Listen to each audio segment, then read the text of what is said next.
नमः शिवाय। एक अठन्नी के लिए। शिव की नगरी में एक बहुत लोभी सेठ रहता था। उसने एक दिन सोचा कि मैंने व्यापार में बहुत धोखाधड़ी की है, अब गंगा स्नान करके प्रायश्चित कर लेना चाहिए। वह गंगा जी के तट पर पहुंचा, मगर वह सभी घाटों पर अनेक पंडे पुजारी रहते हैं जो गंगा स्नान के लिए भक्तों से दक्षिणा मांगते हैं। इसलिए वह गंगा नहाने ऐसे स्थान पर पहुंचा जहां पंडों का झंझट ही नहीं था। वह जैसे ही गंगा जी में उतरने लगा, तभी आदिदेव महादेव पंडे का रूप बनाकर वहां आ पहुँचे और बोले, भक्त, पहले पूजा और बाद में स्नान करने का विधान है।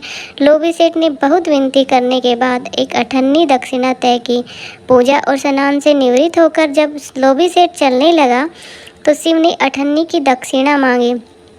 लोभी ने अपने घर का पता देते हुए कहा, 1 सप्ताह बाद आकर ले जाना। ठीक 1 सप्ताह बाद जब महादेव उसके घर पहुँचे, तभी वह लोभी घर से बाहर निकल ही रहा था। उसने भगवान शिव को देखा और देखकर वह अंदर चला गया। भगवान शिव ने उनकी पत्नी से पूछा तो वह रोने लगी। रो रो कर उनका बहुत बुरा हाल हो गया और कहा, उनकी तो अभी अभी मृत्यु हो गई है। सारा गांव इकट्ठा हो गया और दाह संस्कार के लिए अर्थी बनाने लगे और सारी सामग्री भी ले आए। तभी सभी परिजन एकत्रित हो गए। जब चिता सजने लगी तो शिव शंभू ने ऐसी माया रची कि आंधी तूफान आ गई और सब चिता को छोड़कर भाग गए। शिव ने माँ लोभी से कहा कि देखो, मैं जानता हूँ कि अठन्नी न देने के लिए तुमने इतना बड़ा ढोंग रचा है। शिव ने कहा कि मैं सब जानता हूँ कि तुम बहुत लोभी हो। शिव ने सेठ से कहा, मैं तुम्हारी परीक्षा ले रहा हूँ कि तुम मुझे अठन्नी देते हो या नहीं। शिव ने सेठ से कहा कि चलो, तुम हमसे कोई वरदान मांगो। तब भी महालोभी भगवान शिव से बोला, हे भोलेनाथ, अगर वरदान ही देना है तो आप मेरी वह अठन्नी ही माफ़ कर दो।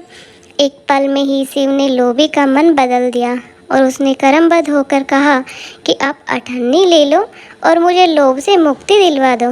भगवान शिव ने लोभी को तथास्तु कहकर वहाँ से अंतर्धान हो गए। दोस्तों, ये कहानी कैसी लगी हमें कमेंट करके ज़रूर बताना। कहानी को लाइक, शेयर और सब्सक्राइब ज़रूर करना। ओम नमः शिवाय दोस्तों।